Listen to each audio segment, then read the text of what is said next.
जो भी चार्ट देखा वो यही चालू कर दिया, 2 अगरबत्ती लाना, जलाना, 1 फूल चढ़ाना, रोना, हे गदेश्वर महादेव आप हो तो मैं हूं, आप नहीं तो मैं नहीं हूं। कोई मंदिर स्वयंभू नहीं है इस पृथ्वी पर, ऐसा अभी तक कोई पत्थर मिला ही नहीं जो मंदिर में लगाओ जो किसी दूसरे ग्रह का हो। बहरा सुनने लगा, लंगड़ा चलने लगा। मंदिर का मतलब है मन का व्यथा को दूर कर, तन की व्यथा को नहीं। तंदीर नहीं है वो, मंदिर है। अली राम के जीवन में जो कुछ भी था सब कुछ गधा ही था, और कोई रिश्तेदार आदि भी नहीं थे अली राम के। गधा के साथ बात करता रहता था जब भी कभी अकेला पड़ता था। हरी हरी घास लाते था अली राम और गधा के सामने रख देता था। गधा उधर घास खाते, अली राम इधर रोटी खाता, दोनों बातें करते, दोनों पानी पीते, फिर दोनों चल पड़ते, एक साथ झूमते, एक साथ गाते। एक छोटा सा कुटिया जैसा था, अली राम अपने गधे को अपने पास में रखता, वहीं सो जाता था। दिन बड़ा ही मस्त कट रहा था, जा रहा था। अचानक से क्या हो गया कि गधा अली राम का बीमार पड़ा और मर गया। अब अली राम से बर्दाश्त नहीं हुआ, अली राम चीख चीख कर रोने लगा, करे मैं तो लूट गया, मैं तो बर्बाद हो गया, आज तो मेरा सब कुछ चला गया, अब मैं क्या करूंगा, मैं किसके सहारे जीऊंगा और अब मैं क्यों जीऊंगा, मेरे जीने का प्रयोजन और उद्देश्य तो सब खत्म हो गया, मेरा सबसे प्यारा जिगर का टुकड़ा मेरा गधा चला गया। अली राम चीखते चीखते रोते जा रहा था। 2 घंटे 4 घंटे ऐसे निकल गए। फिर सोचा नहीं, अब जब गधा मर ही गया है तब इसका कुछ तो जो अंतिम विधि है, अंतिम संस्कार कुछ तो करना पड़ेगा। तो उसने गधा को उठाया, एक गड्ढा किया और एक गड्ढा में गधे को रख देता है, ऊपर से मिट्टी से ढक देता है, समाधि लगा देता है। लेकिन इस सारे क्रिया में अली राम रोता रहता था, मैं अब कैसे जीऊंगा, तू मेरा जिगर था, तू मेरा सब कुछ था, तू था तो मैं था, तेरे वजह से मेरे जीवन का आधार था, अब कोई 2 रुपए भी कोई मुझे क्यों देगा, तू ही नहीं तो फिर कैसा होगा, मेरा जीवन तो बेकार हो गया, मैं भी अब तुम्हारे बगैर नहीं जीऊंगा। अली राम ऐसे कहते कहते मिट्टी चढ़ा रहा है। मिट्टी के बाद फिर गोबर से पुताई करता है, पुताई करता है। पुताई करने के बाद 2 अगरबत्ती वहां पे जलाता है और जलाने के बाद लगा देता है। और लगाने के बाद परिक्रमा करने लग जाता है अली राम, और परिक्रमा करते करते रोता जा रहा है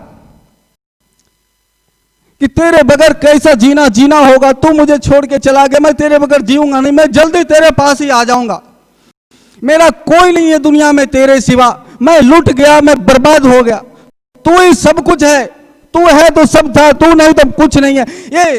ये जो संसार, जो हंसता खेलता संसार है, आज उदास रोता रोता सा दिख रहा है, ये उदासीनता से भरा हुआ है। कौन कहता है संसार में सब कुछ है? संसार आसार है, तेरे बगैर संसार अधूरा है, तेरे बगैर वो संसार संसार क्या जिसमें तू ना हो।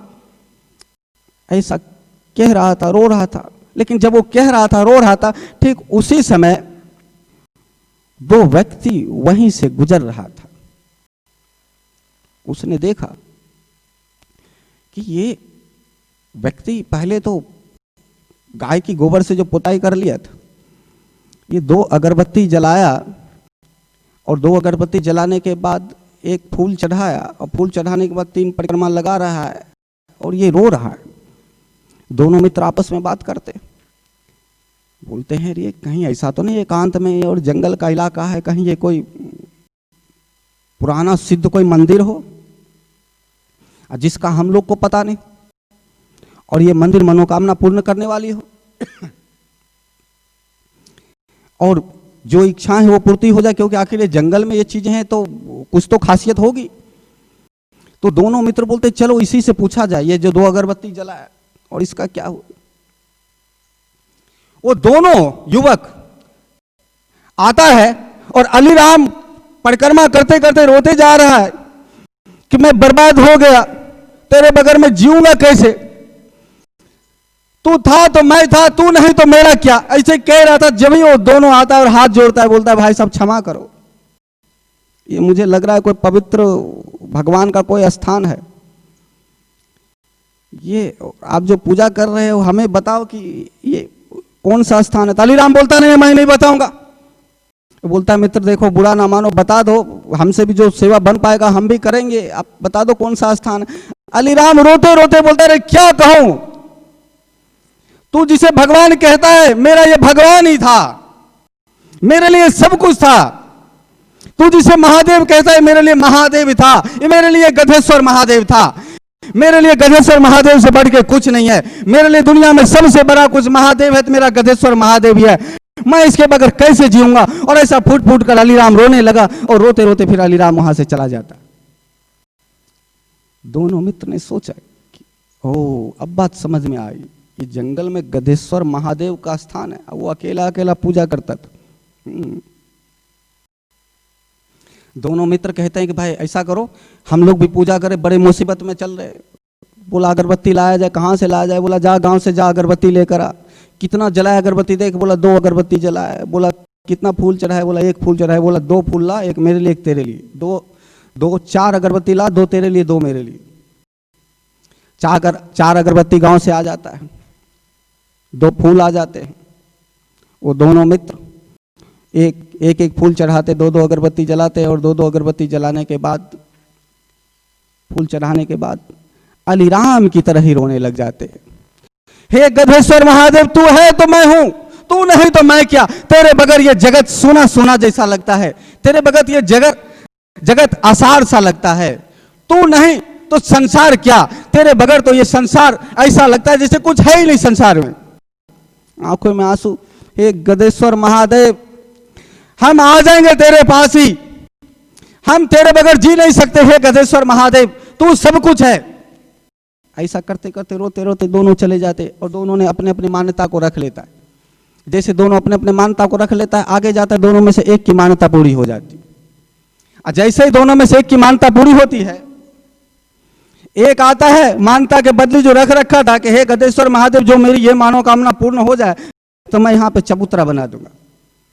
वो आया, जिसकी मान्यता पूरी हो गई वहां पे चबूतरा बना दिया। और चबूतरा बनाने के बाद वहां पे फिर 1 फूल चढ़ाया, 2 अगरबत्ती चढ़ाया, फिर रोया, फिर चला गया। ऐसे 4 लोगों ने और देखा, 4 ने और देखा, फिर वही चालू हो गई।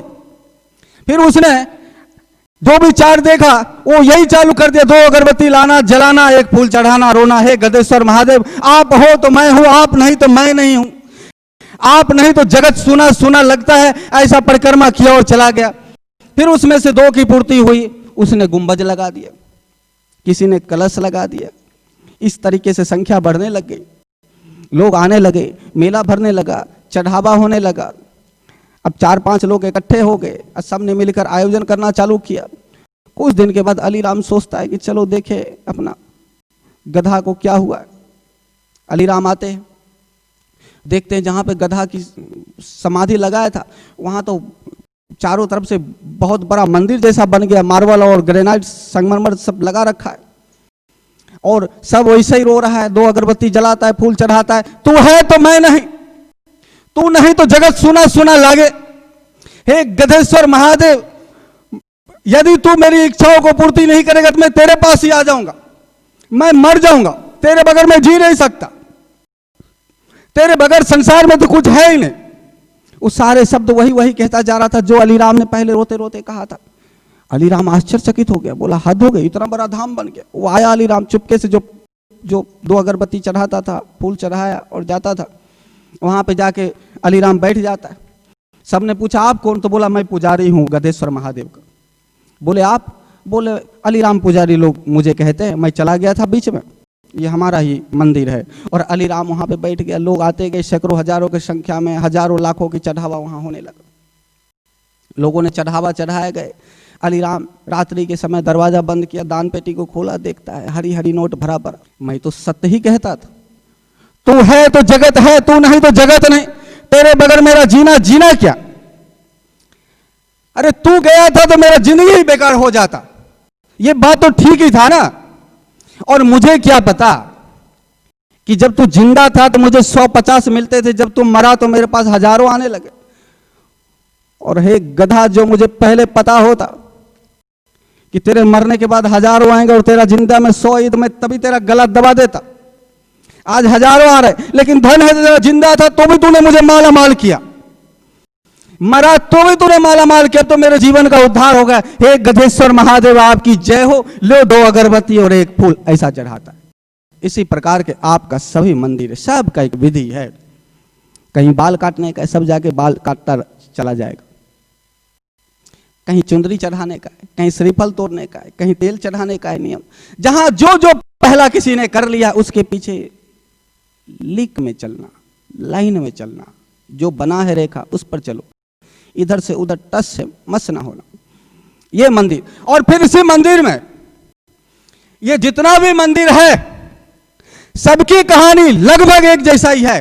कोई मंदिर स्वयंभू नहीं है, कोई मंदिर स्वयं प्रकट नहीं होता है, लेकिन कहा तो जरूर जाता है कि मंदिर स्वयं प्रकट हुआ है।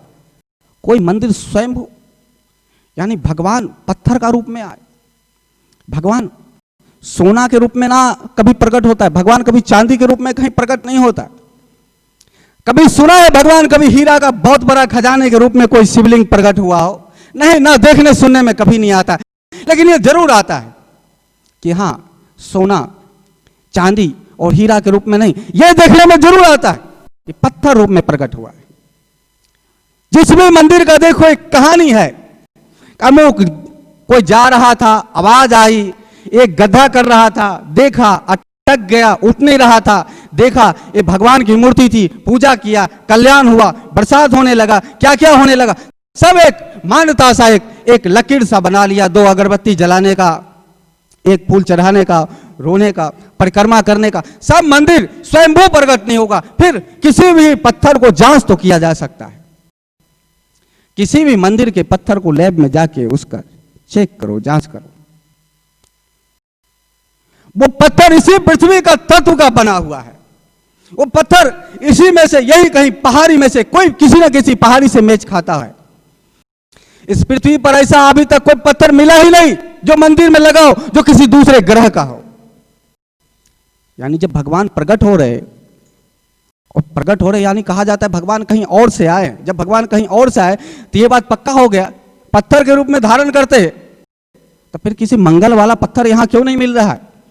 किसी शनि ग्रह का पत्थर यहां क्यों नहीं मिल रहा? कोई और भी दूसरा ग्रह हो, जो पत्थर यहां हो ही नहीं वो पत्थर में प्रकट हो जाए।